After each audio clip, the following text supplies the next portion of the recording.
En el invierno de 1887, una sola fotografía llegó al juzgado de Charleston, que atormentaría a los investigadores durante décadas. Mostraba a 17 niños, de entre 3 y 16 años, descalzos en la nieve frente a una cabaña destartalada en los remotos valles de West Virginia.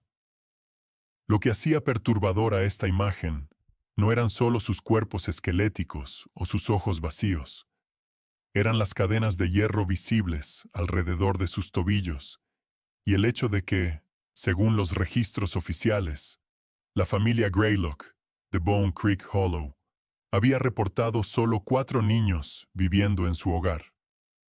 Los otros 13 habían sido sistemáticamente borrados de toda documentación, sus nacimientos nunca registrados, su existencia negada por todos los adultos en esa aislada comunidad montañosa.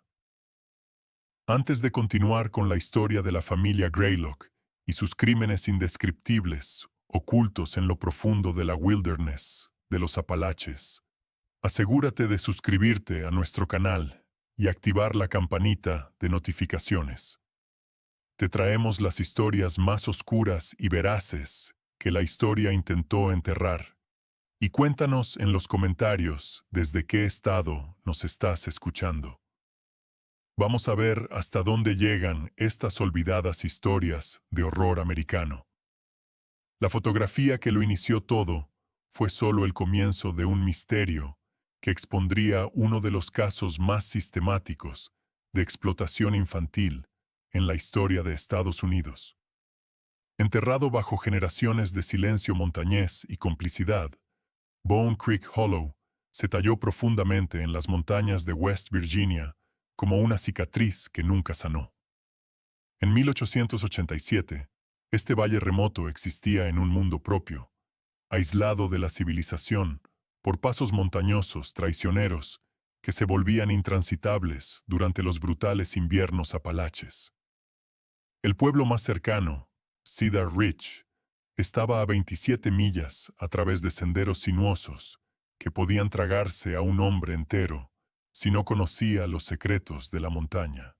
Aquí, en este olvidado rincón de América, las familias habían vivido según sus propias reglas durante generaciones, unidas por la sangre, el silencio y un entendimiento tácito de que lo que ocurría en el valle se quedaba en el valle.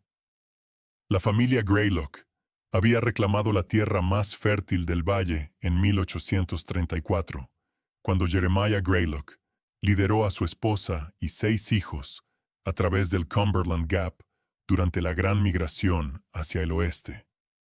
A diferencia de otras familias que buscaban fortuna en oro o llanuras fértiles, Jeremiah Greylock tenía ambiciones diferentes. Entendía que el aislamiento ofrecía oportunidades para quienes estaban dispuestos a operar fuera de la mirada vigilante de la sociedad.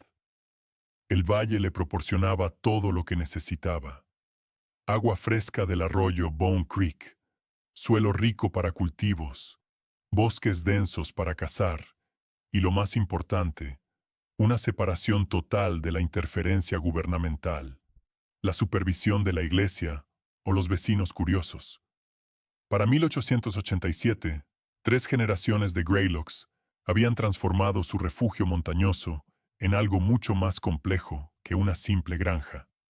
Ezekiel Greylock, nieto de Jeremiah, controlaba no solo a su propia familia, sino también una red intricada de parientes, trabajadores contratados y lo que los registros locales llamaban eufemísticamente pupilos. Niños cuya procedencia nadie cuestionaba y cuyo bienestar nadie supervisaba. El valle se había convertido en un mundo autosuficiente, donde la palabra de Ezequiel era ley, su justicia absoluta y sus métodos para mantener el orden tanto creativos como aterradores. Ezequiel mismo era un hombre moldeado por el duro entorno montañoso. Alto y delgado como un brote de nogal, con ojos del color del hielo invernal, poseía una inteligencia que muchos subestimaban debido a su dialecto rústico y su ropa remendada. Pero detrás de esa fachada rural, cuidadosamente cultivada, Había una mente calculadora que había pasado décadas perfeccionando un sistema de control que habría impresionado al capataz más despiadado de una plantación. Su esposa, Martha Greylock, nacida Martha Kellerman de un valle vecino, había sido transformada por 30 años de aislamiento montañoso en algo tan duro e implacable como las cumbres de piedra que rodeaban su hogar. Los hijos Greylock, al menos los 4 reconocidos oficialmente, reflejaban la filosofía severa de sus padres. Samuel, el mayor con 19 años, había heredado la fría inteligencia y la crueldad creativa de su padre. Rebecca, de 17, poseía una crueldad silenciosa que se manifestaba en pequeños actos de malicia calculada. Los gemelos menores, Jacob y Jeremiah, apenas con 14 años, ya habían aprendido que la supervivencia en su familia significaba obediencia absoluta a las demandas cada vez más extrañas de su padre y un silencio total sobre lo que presenciaban en su mundo aislado. Pero estos 4 representaban solo la punta visible de una realidad mucho más grande y perturbadora. El verdadero poder de la familia Greylock provenía de su capacidad para adquirir y controlar niños cuyas desapariciones nunca serían investigadas, cuyos gritos nunca se escucharían más allá de las paredes montañosas y cuyo trabajo nunca sería remunerado. En una era donde las tasas de mortalidad infantil eran altas, el registro de datos era esporádico y la comunicación entre comunidades remotas era casi inexistente, los Greylock habían descubierto que podían operar su propio reino privado con total impunidad. El método de adquisición era simple y diabólico.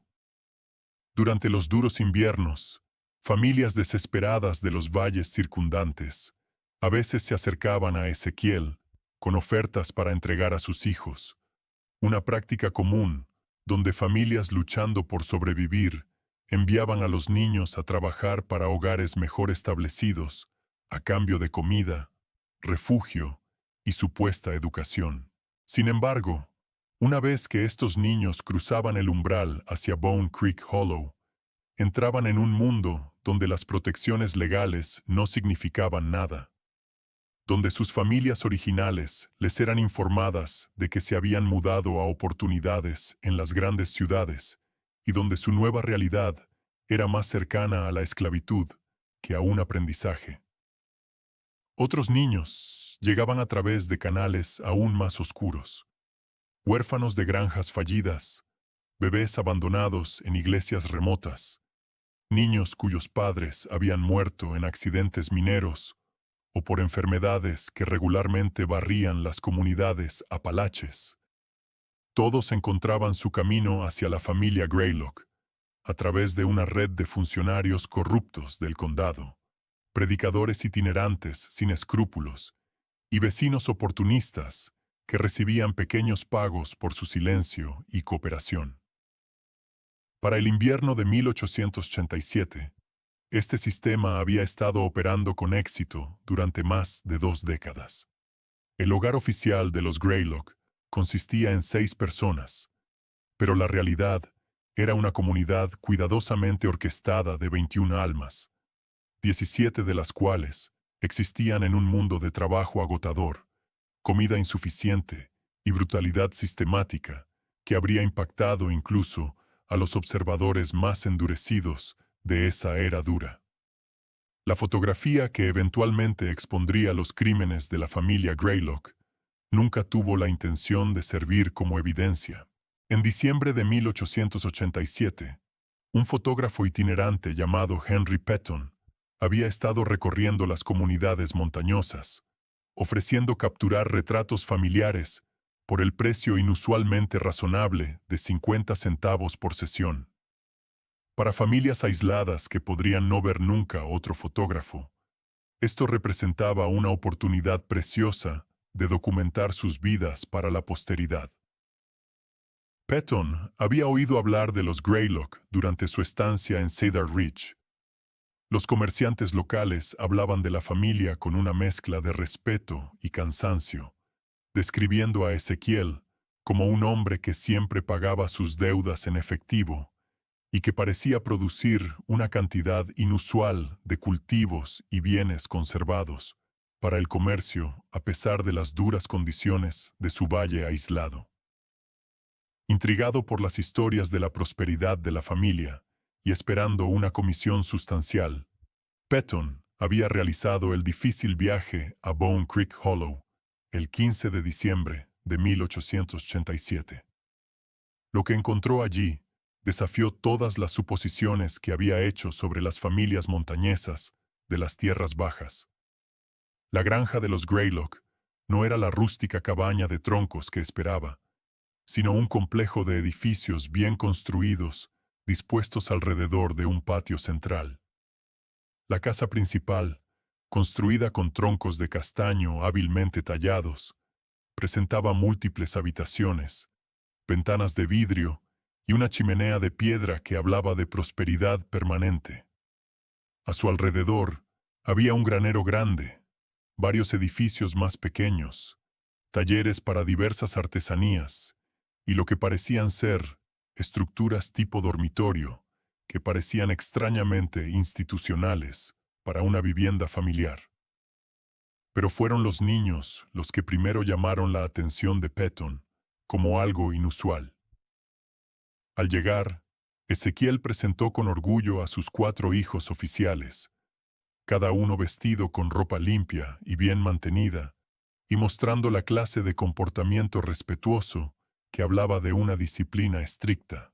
Sin embargo, mientras Petton preparaba su equipo en el patio central, comenzó a notar a otros niños moviéndose en las sombras entre los edificios, figuras delgadas que parecían desvanecerse cada vez que los miraba directamente. Niños cuya ropa estaba remendada y desgastada, cuyos movimientos llevaban una cualidad furtiva que hablaba de vigilancia constante. Cuando Petton mencionó a estos otros niños a Ezequiel, la explicación del patriarca montañés fue suave y razonable.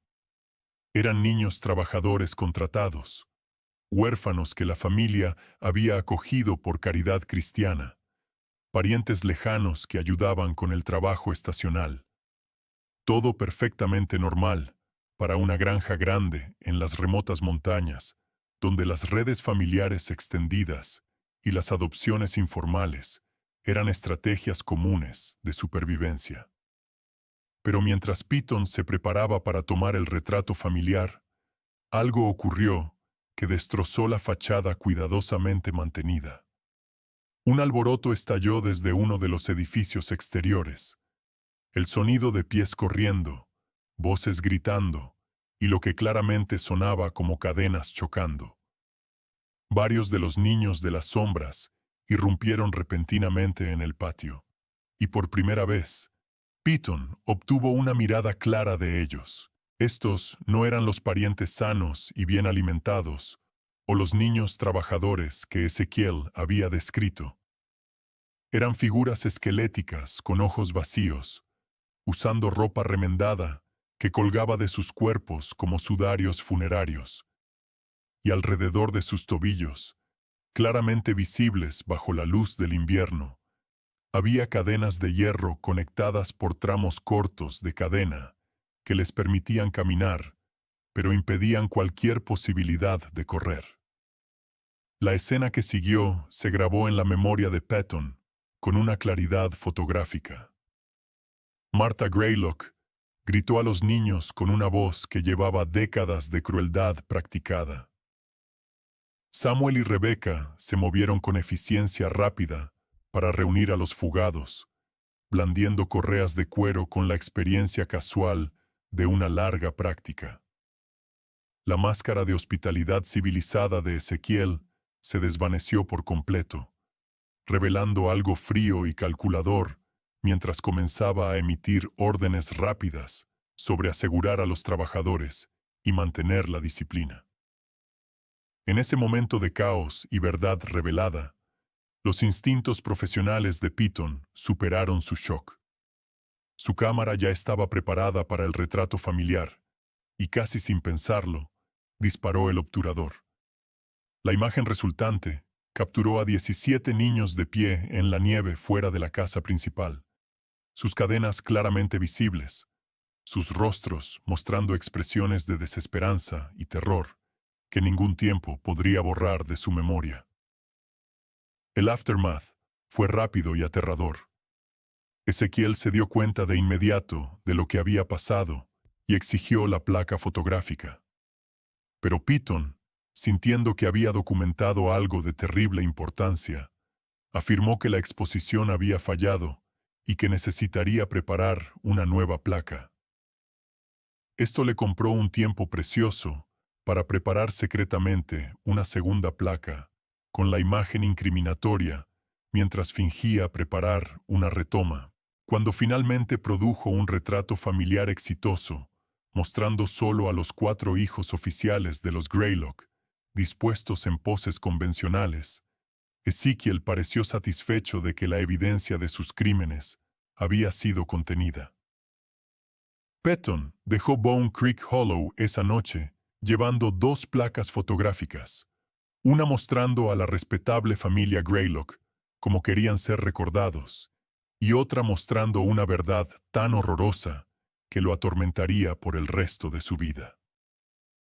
Las manos del fotógrafo temblaron mientras desarrollaba las placas en su habitación de hotel en Cedar Ridge 3 días después. La imagen de esos 17 niños encadenados parecía mirarlo desde el papel fotográfico. Su sufrimiento silencioso exigía justicia que no estaba seguro de cómo proporcionar.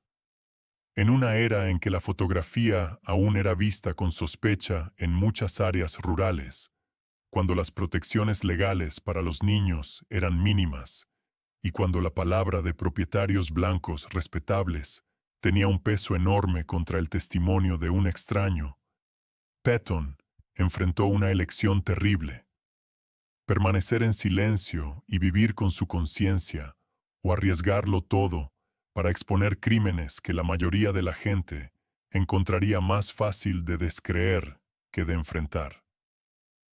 La decisión de Henry Patton de actuar sobre lo que había presenciado en Bone Creek Hollow no fue inmediata ni simple.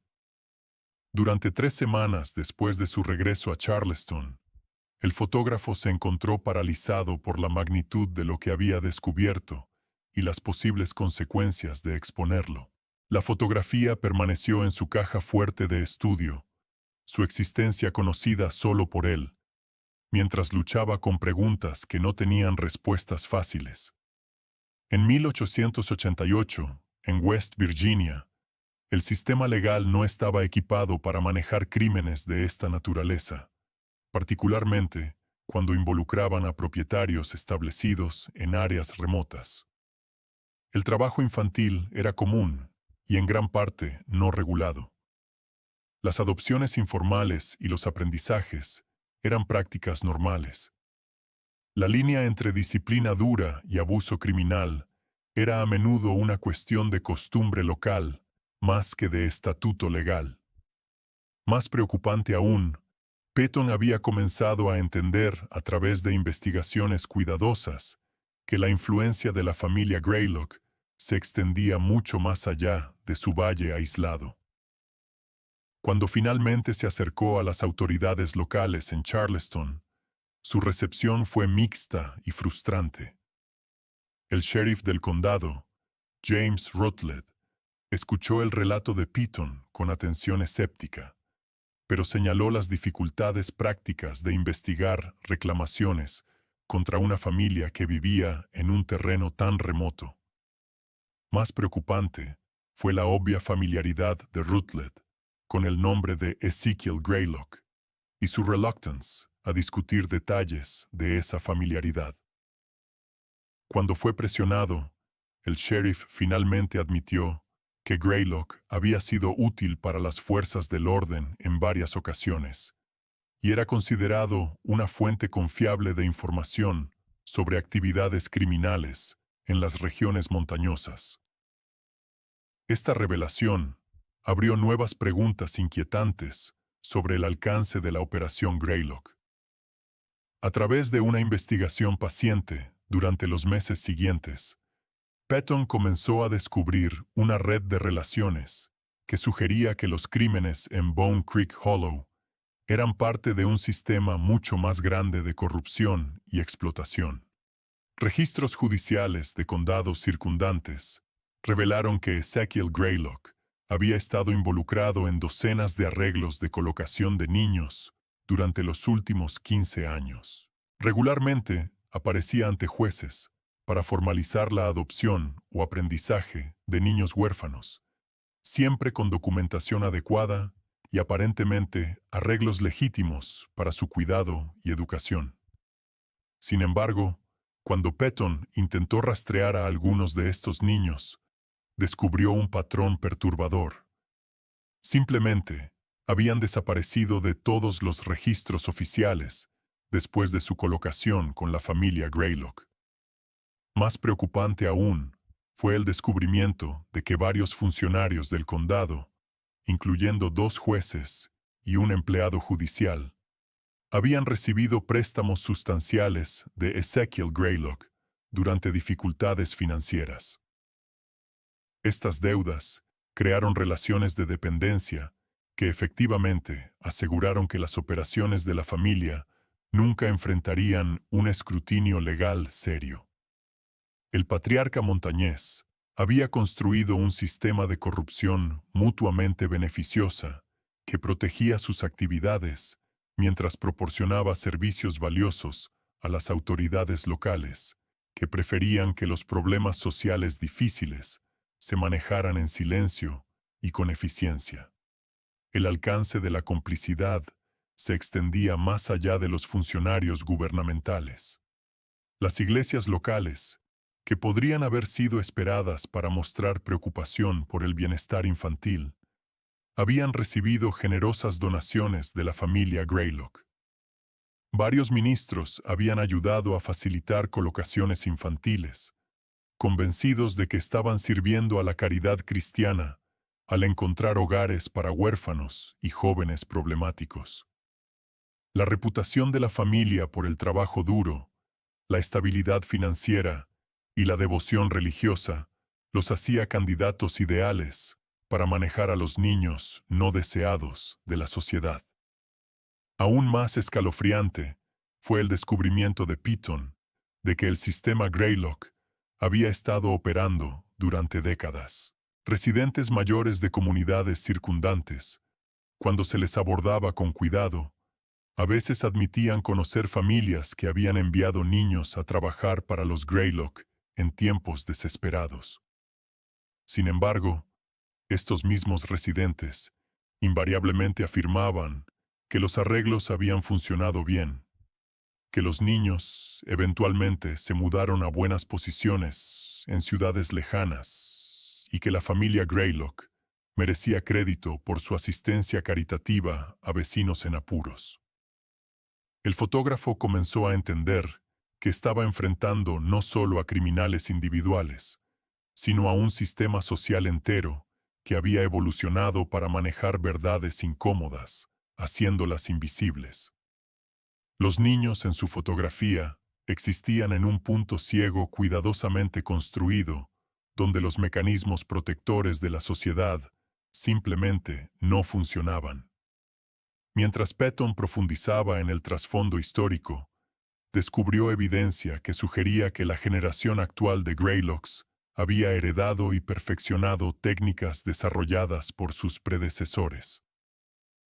Jeremiah Greylock, el patriarca familiar que primero se estableció en Bone Creek Hollow y llegó a West Virginia con un número inusualmente grande de niños descritos en registros tempranos como sirvientes obligados y aprendices.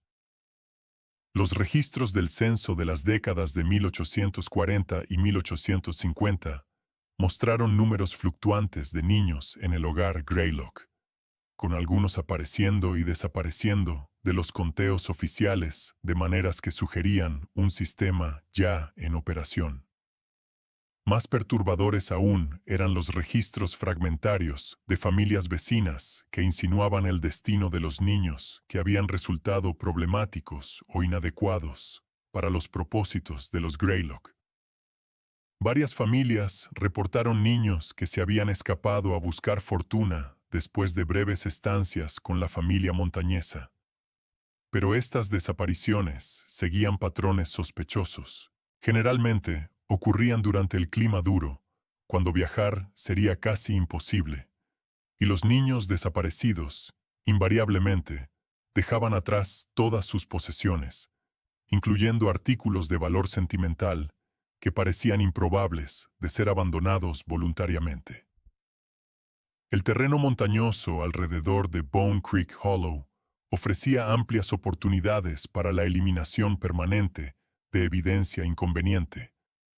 El área estaba llena de cuevas profundas, pozos de minas abandonados y gargantas remotas, donde un cuerpo podría no ser encontrado nunca. Cazadores y tramperos locales ocasionalmente reportaban encontrar fragmentos de huesos inusuales o pedazos de ropa en áreas remotas. Pero estos descubrimientos generalmente se atribuían a la depredación animal o accidentes naturales, en lugar de investigarse como evidencia potencial de juego sucio. Para el otoño de 1888, Petton había reunido un cuerpo de evidencia que pintaba un cuadro horroroso de explotación infantil sistemática que se remontaba a más de 50 años. La fotografía que había iniciado su investigación era simplemente la documentación más reciente de crímenes que habían estado ocultos a plena vista durante décadas, protegidos por una conspiración de silencio, complicidad y ignorancia deliberada que abarcaba múltiples condados y generaciones de funcionarios. Pero la evidencia sola no era suficiente para asegurar la justicia. El fotógrafo ahora enfrentaba el desafío de encontrar autoridades capaces y dispuestas a actuar contra una empresa criminal que había operado con impunidad durante medio siglo.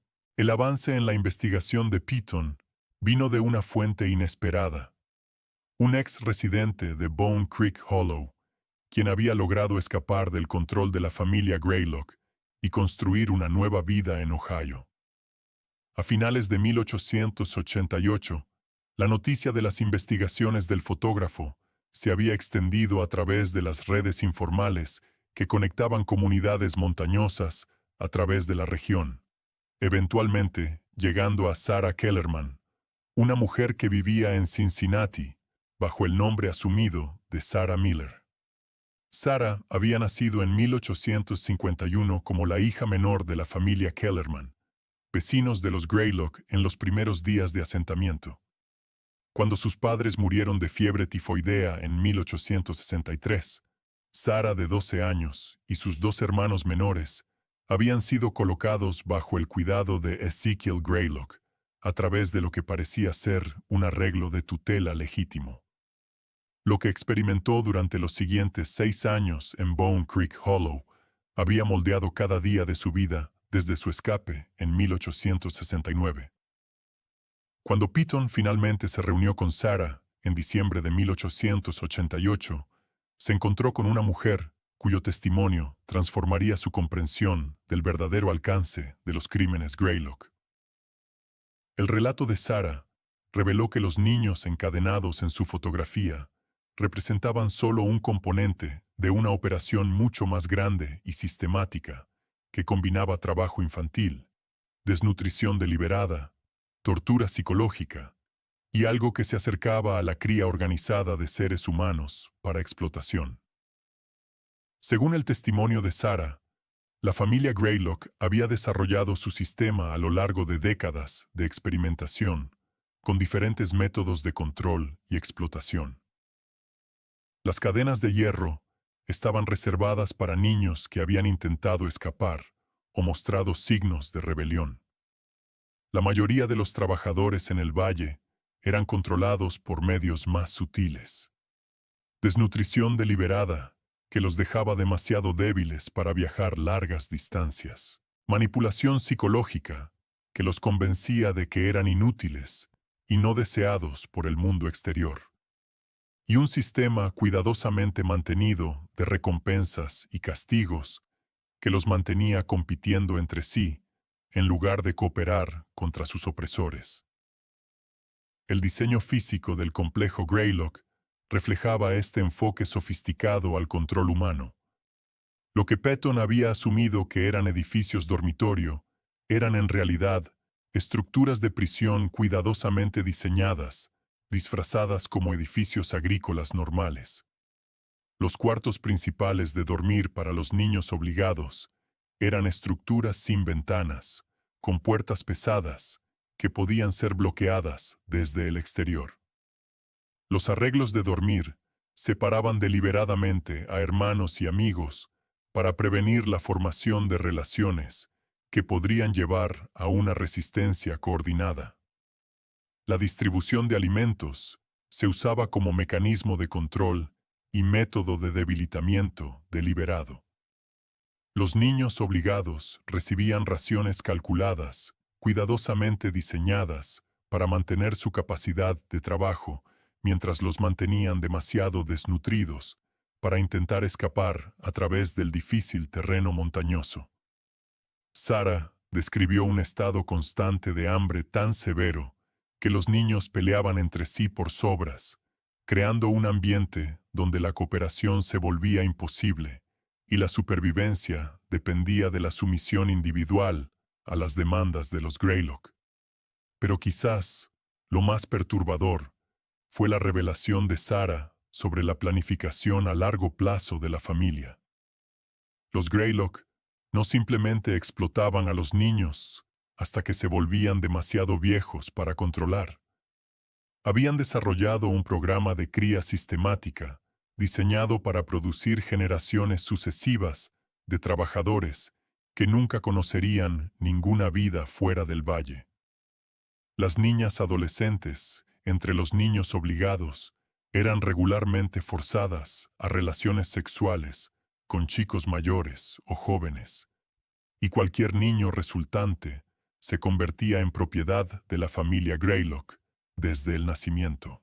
Estos cautivos de segunda generación, que nunca habían conocido libertad o contacto con el mundo exterior, eran reportados como los trabajadores más valiosos en el sistema Greylock.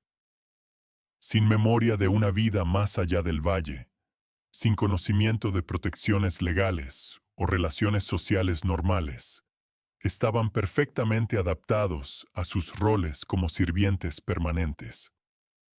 Algunos habían sido deliberadamente mantenidos analfabetos e ignorantes de hechos básicos sobre el mundo exterior, haciéndolos psicológicamente incapaces de concebir una escape, incluso si surgían oportunidades físicas. La propia escape de Sarah había sido posible solo debido a su edad en el momento de su colocación con la familia. Retuvo suficientes recuerdos de una vida normal para reconocer la anormalidad de su situación y suficiente educación para entender que existían alternativas. Su huida del valle en 1869 había sido cuidadosamente planeada durante meses, requiriendo que acumulara comida en secreto, estudiara los caminos montañosos y timing su escape para coincidir con una severa tormenta de invierno que dificultaría la persecución. Aún más escalofriante fue la descripción de Sarah de lo que le ocurría a los niños que resultaban inadecuados para el sistema Greylock.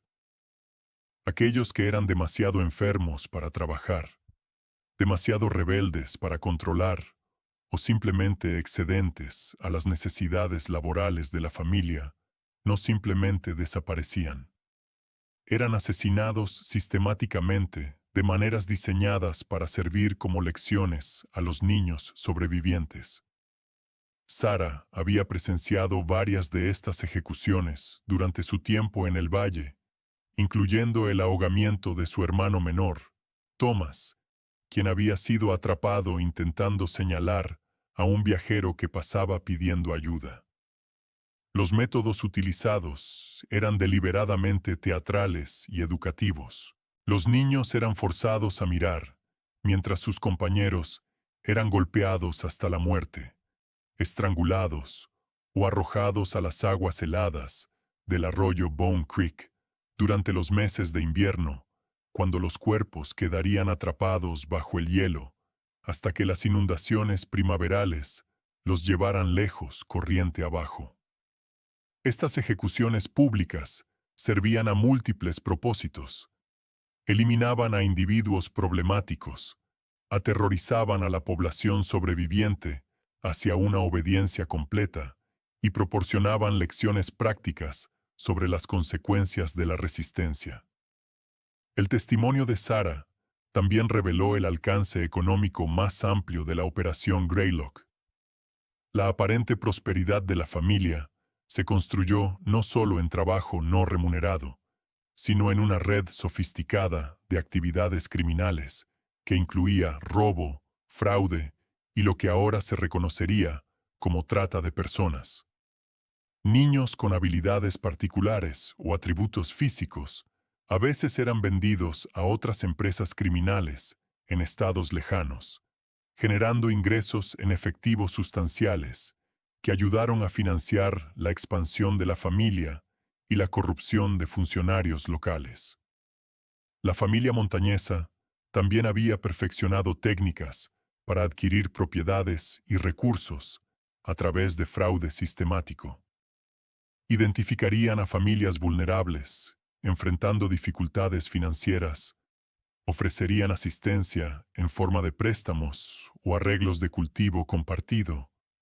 Luego manipularían gradualmente estas relaciones para adquirir tierras, ganado y eventualmente niños. Más de 50 años de tales actividades los habían convertido en una de las familias más ricas de la región, mientras mantenían la apariencia de simples agricultores montañeses. Lo más preocupante de todo fue la revelación de Sarah sobre las conexiones de la familia Greylock con operaciones similares en otras áreas remotas. Durante su cautiverio, había encontrado niños que hablaban de otras familias, otros valles, otros lugares donde los mismos sistemas de explotación estaban operando bajo diferentes nombres, pero siguiendo patrones idénticos. La implicación fue que la operación de Bone Creek Hollow no era única, sino parte de una red más amplia de explotación infantil organizada que se extendía a través de la región de los Apalaches. Mientras el invierno se profundizaba en 1888, Piton se encontró en posesión de evidencia que sugería uno de los casos más sistemáticos de abuso infantil organizado en la historia de Estados Unidos. Pero también entendió que el mismo alcance y duración de los crímenes los hacían casi imposibles de procesar a través de canales legales normales. Demasiados funcionarios estaban comprometidos, habían pasado demasiados años y demasiados intereses poderosos dependían de mantener el silencio que había protegido estas actividades durante décadas. Armado con el devastador testimonio de Sarah Kellerman, Patton pasó los primeros meses de 1889 intentando construir un caso que pudiera sobrevivir a las presiones políticas y obstáculos legales que protegían a la familia Greylock. Sin embargo, sus esfuerzos por reunir más testigos y evidencia pronto revelaron que la escape de Sarah había sido ni tan limpia ni tan final como ella había creído. En febrero de 1889, Sarah recibió una carta en su hogar en Cincinnati que le heló la sangre. Escrita con la caligrafía cuidadosa de alguien con educación limitada, pero considerable astucia, decía simplemente: «Sabemos dónde estás, Sarah Kellerman. Sabemos de tu esposo, Charles Miller, y tu hija, Emma. La justicia de la montaña tiene una memoria larga, y las deudas familiares nunca se olvidan. Algunos secretos deberían permanecer enterrados en el valle donde pertenecen».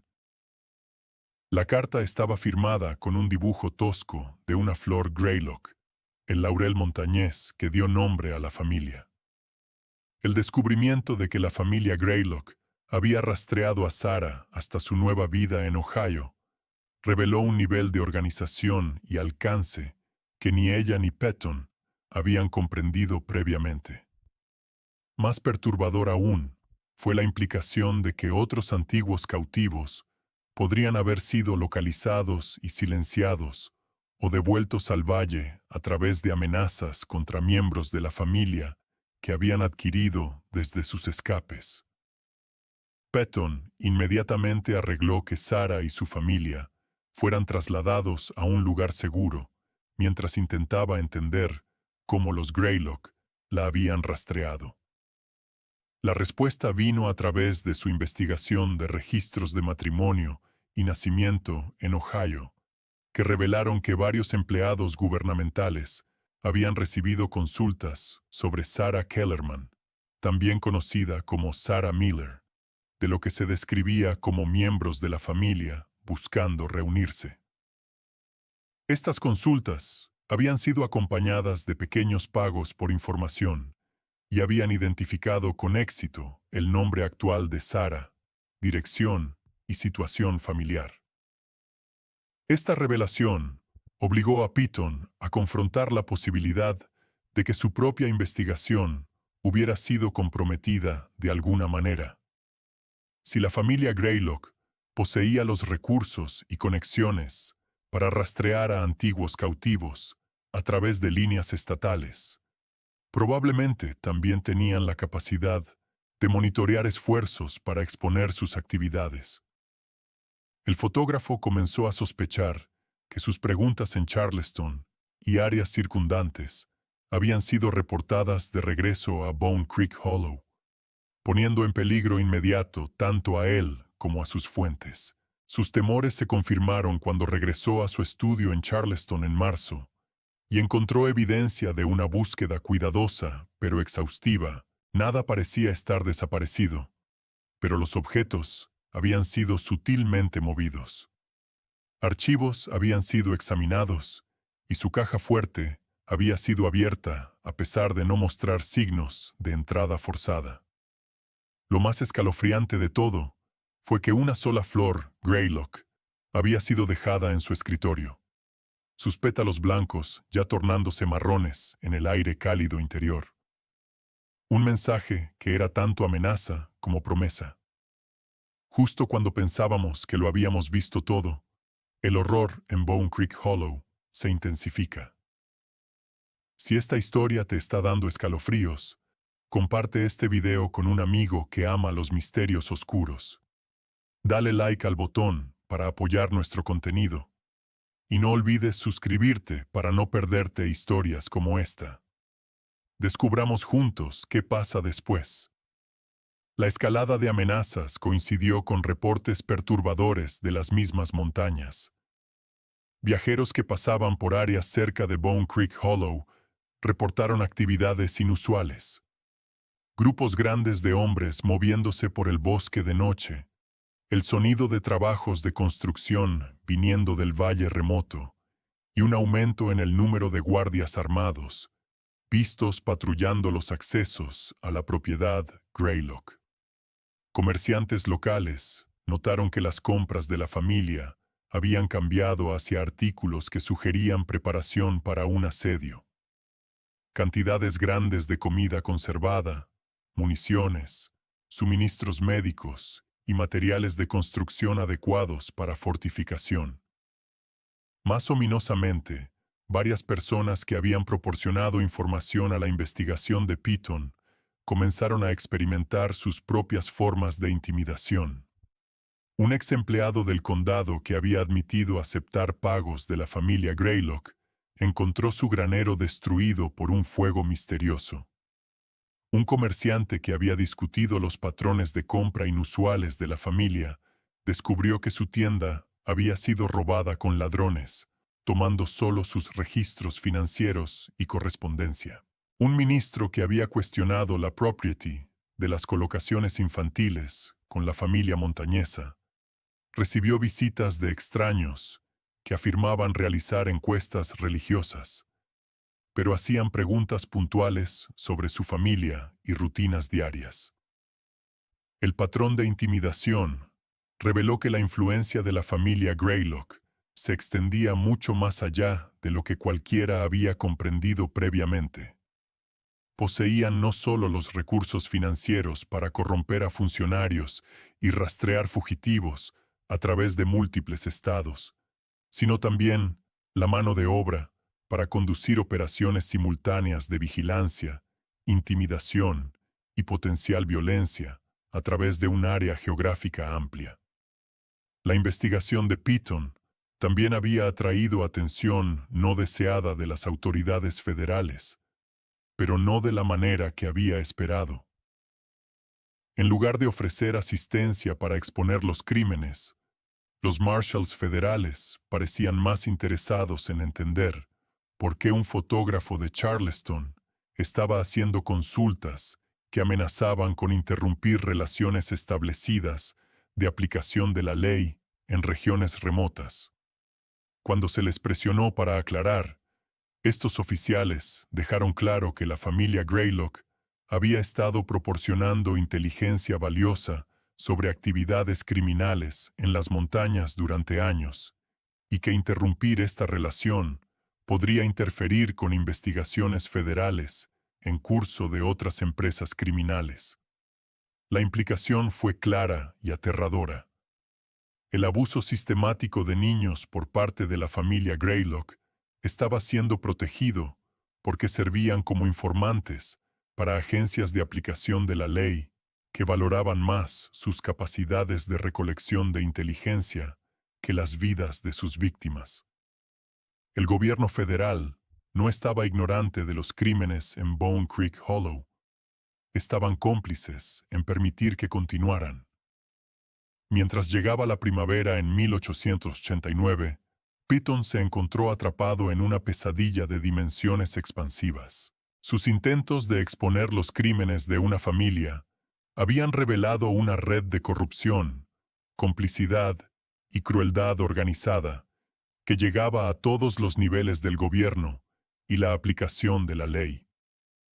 La fotografía que había iniciado su investigación ya no era simplemente evidencia de abuso infantil. Era documentación de fallas sistemáticas por parte de instituciones americanas que habían permitido que tales horrores florecieran bajo protección oficial. Pero el desarrollo más aterrador estaba por venir. En abril de 1889, Piton recibió noticias de que 3 niños más habían desaparecido de familias en comunidades montañosas remotas, todas bajo circunstancias que sugerían la involucración de los Greylock. La familia no se estaba retirando en respuesta a un escrutinio aumentado. Estaban expandiendo sus operaciones, confiados de que su red de protección los resguardaría de cualquier consecuencia. Las apuestas de la investigación de Piton habían escalado más allá de la justicia para las víctimas pasadas a prevenir atrocidades futuras. Sin embargo, su evidencia seguía siendo legalmente insuficiente. Sus testigos estaban aterrorizados al silencio, y su propia seguridad estaba cada vez más comprometida. El tiempo se agotaba, y los niños de los Apalaches continuaban desapareciendo en el valle, donde los gritos resonaban solo contra la piedra montañosa, y el silencio era impuesto por cadenas de hierro y la amenaza constante de muerte. El enfrentamiento final comenzó no con una acción dramática, sino con la apuesta desesperada por la libertad de un solo niño que finalmente expondría el alcance completo de los crímenes de la familia Greylock. La noche del 15 de mayo de 1889, un niño llamado Michael Brennan logró escapar de Bone Creek Hollow y recorrió 27 millas de terreno montañoso traicionero para llegar al pueblo de Cedar Ridge. Lo que hizo notable su escape no fue solo la distancia recorrida o los peligros superados, sino el hecho de que Michael había nacido en el valle como parte del programa de cría de la familia Greylock, y nunca había puesto un pie fuera del valle en sus 14 años de vida. La llegada de Michael a Cedar Ridge creó una sensación inmediata y una crisis para la conspiración de silencio cuidadosamente mantenida que había protegido las operaciones Greylock. A diferencia de otros niños escapados, que podrían ser descartados como fugados o alborotadores, Michael poseía un conocimiento detallado de la disposición del valle, las operaciones y el destino de decenas de niños desaparecidos que databan de más de una década. Más importante aún, llevaba evidencia física que no podía ser disputada ni explicada. Mapas detallados que había dibujado de los edificios del complejo, listas de nombres y edades de los cautivos actuales, y lo más condenatorio de todo, una colección de pequeños artículos personales tomados de niños que habían muerto en el valle. Artículos que podían coincidir con reportes de personas desaparecidas a través de múltiples condados. Cuando Michael tropezó en la oficina del sheriff de Cedar Ridge en las primeras horas de la mañana, su apariencia sola fue suficiente para destruir cualquier pretense de normalidad. Su cuerpo llevaba las cicatrices de un abuso sistemático, fracturas óseas mal curadas, marcas de quemaduras de castigos disciplinarios y una desnutrición tan severa que parecía años más joven que su edad real. Pero fue su condición psicológica la que resultó más convincente para las autoridades escépticas. Michael poseía un conocimiento casi enciclopédico del sufrimiento, capaz de describir con detalle clínico los diversos métodos que la familia Greylock usaba para controlar, castigar y eliminar a sus cautivos. El sheriff Rutledge, quien previamente había sido reacio a investigar reclamaciones contra la familia Greylock, se vio obligado a actuar cuando el testimonio de Michael fue corroborado por varias piezas de evidencia que podían verificarse de forma independiente. Las descripciones del niño de niños específicos desaparecidos coincidían con reportes oficiales, con una precisión que habría sido imposible a menos que realmente hubiera conocido a las víctimas. Sus mapas del valle correspondían exactamente con registros de agrimensura de décadas anteriores, y su conocimiento de las actividades de la familia incluía detalles sobre su corrupción de funcionarios locales que ningún extraño debería haber poseído. Lo más convincente de todo fue la explicación de Michael sobre cómo había adquirido la información y la evidencia que llevaba. Como uno de los niños nacidos en el valle, había sido confiado con mayor libertad que los extranjeros capturados, y había sido asignado a asistir con tareas de registro que requerían alfabetización básica. A lo largo de años de observación cuidadosa y toma de notas secretas, había reunido una documentación comprensiva de las operaciones Greylock, incluyendo registros detallados de niños que habían muerto, sido vendidos o asesinados por razones disciplinarias. El testimonio del niño reveló que la fotografía que Henry Patton había tomado en 1887 había capturado solo una fracción de la verdad.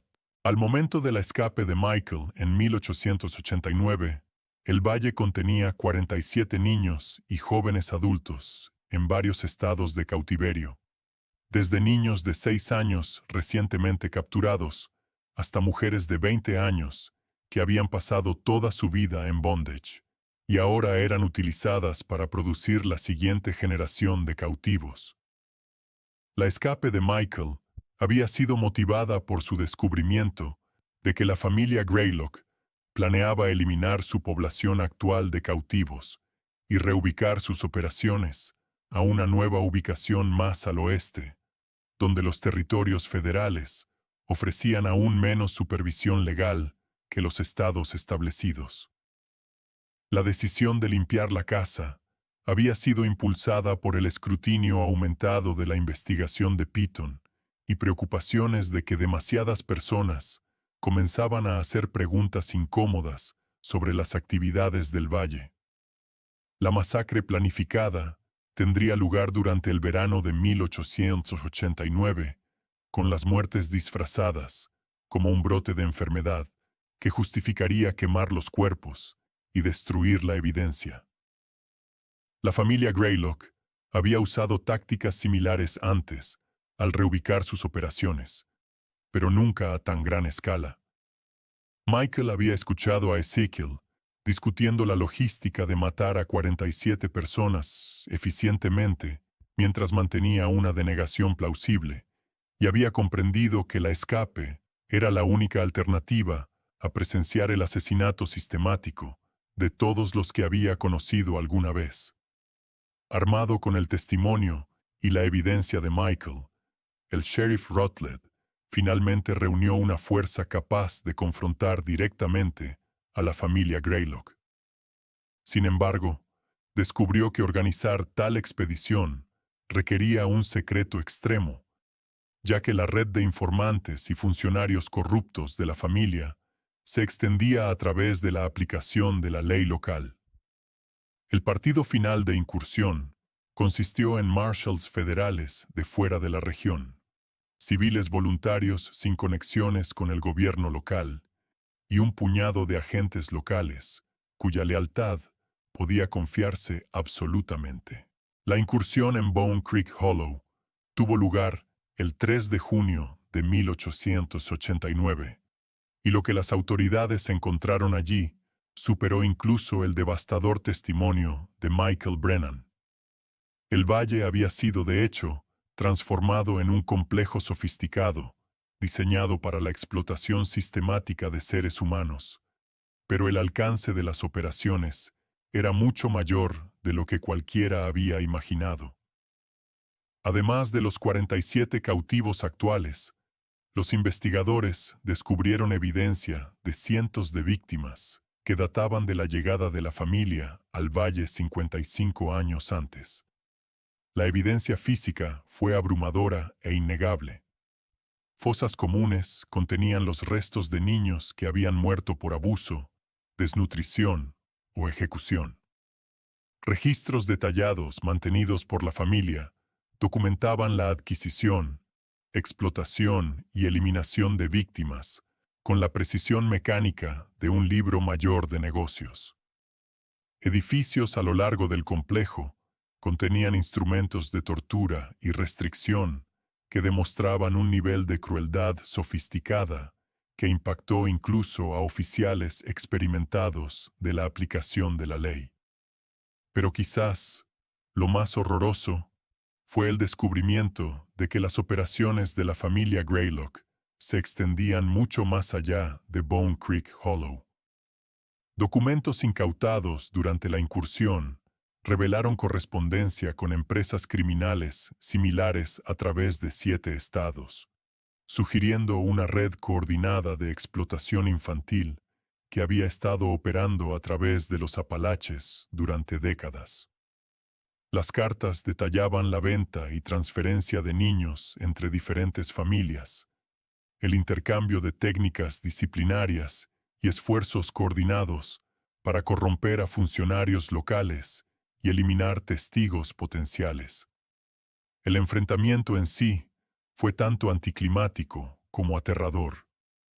Cuando el partido de incursión llegó al valle, encontraron a la familia Greylock esperándolos con calma, como si hubieran anticipado la visita. Ezekiel Greylock, ahora en sus 60 años, pero aún poseyendo la fría inteligencia que había construido su imperio criminal, saludó a los agentes con cortesía educada y comenzó inmediatamente a ofrecer explicaciones para todo lo que encontrarían.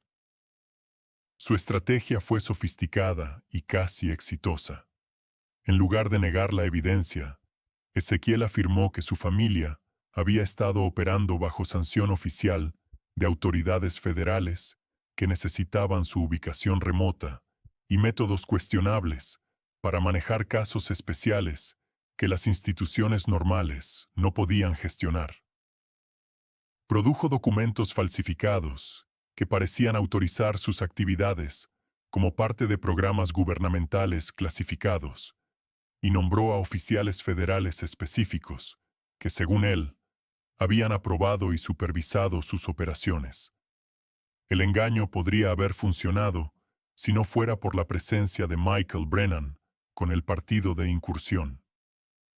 El conocimiento íntimo del niño de las operaciones del Valle le permitió guiar a los investigadores hacia evidencia que contradecía las mentiras cuidadosamente preparadas de Ezequiel. Más importante aún, el testimonio de Michael sobre la masacre planificada reveló que la aparente cooperación de la familia Greylock era simplemente otra manipulación diseñada para ganar tiempo para la destrucción de la evidencia más condenatoria.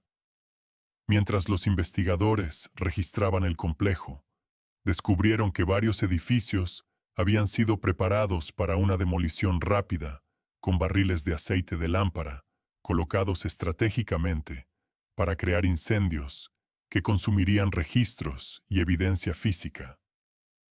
Más escalofriante aún fue el descubrimiento de que muchos de los cautivos actuales habían sido administrados lo que parecía ser veneno en su comida matutina, sugiriendo que la familia había planeado eliminar testigos, incluso mientras parecía cooperar con las autoridades. El envenenamiento sistemático fue detenido justo a tiempo para salvar a la mayoría de las víctimas. Pero el incidente reveló las verdaderas profundidades de la crueldad calculada de la familia Greylock. Incluso enfrentando una exposición y castigos ciertos, habían priorizado la eliminación de evidencia sobre la preservación de vidas humanas. La eficiencia casual con la que habían preparado para asesinar a docenas de niños demostraba que tales actos eran rutinarios, más que medidas desesperadas. Los juicios que siguieron a la incursión en Bone Creek Hollow se convirtieron en uno de los procedimientos criminales más significativos en la historia de West Virginia. Pero la búsqueda de justicia resultó casi tan compleja y perturbadora como los crímenes mismos. El alcance de la corrupción revelado durante la investigación obligó a las autoridades a confrontar la incómoda verdad de que las actividades de la familia Greylock habían sido habilitadas por fallas sistemáticas a cada nivel del gobierno y la sociedad. Ezekiel Greylock y los miembros inmediatos de su familia fueron finalmente condenados por cargos que iban desde secuestro y asesinato hasta fraude y conspiración. Pero sus juicios revelaron que la red de complicidad se extendía mucho más allá del valle mismo. 12 funcionarios del condado, 6 jueces y numerosos oficiales de la ley fueron implicados en encubrir o facilitar directamente los crímenes de la familia. Las investigaciones y procesamientos resultantes duraron más de 3 años y desmantelaron efectivamente la estructura de poder existente a través de 4 condados. El destino de los niños rescatados presentó desafíos que el sistema legal estaba mal equipado para manejar. Muchos de los cautivos, particularmente aquellos nacidos en el valle, no tenían identidad legal y no tenían conocimiento de una vida fuera de su cautiverio. Los esfuerzos por reunir a los niños con sus familias originales fueron en gran parte infructuosos, ya que la mayoría había sido tomada tan joven que no retenían memoria de sus vidas previas, y sus familias habían asumido desde hacía tiempo que estaban muertas.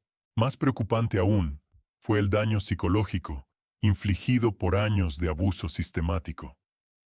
Los niños rescatados mostraron patrones de comportamiento y respuestas al trauma que la medicina contemporánea no sabía cómo tratar.